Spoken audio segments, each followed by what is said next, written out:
এটা ছিল 4 পাউন্ডের 3 টায়ার কেক। তো এই কেকটা আমি কিভাবে কাটিং করেছি তোমাদের সাথে সেই ভিডিওটা আমি শেয়ার করেছি, তোমরা ওটা দেখে এসো।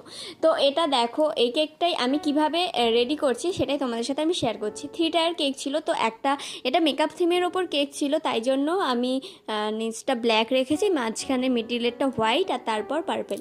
তো দেখো আমি ব্ল্যাক কালারটা পুরো ডিপ ব্ল্যাক দিইনি, যেহেতু হাতে মুখে কালারটা বড্ড স্প্রেড হয়ে যাবে তাই জন্য আমি দিইনি।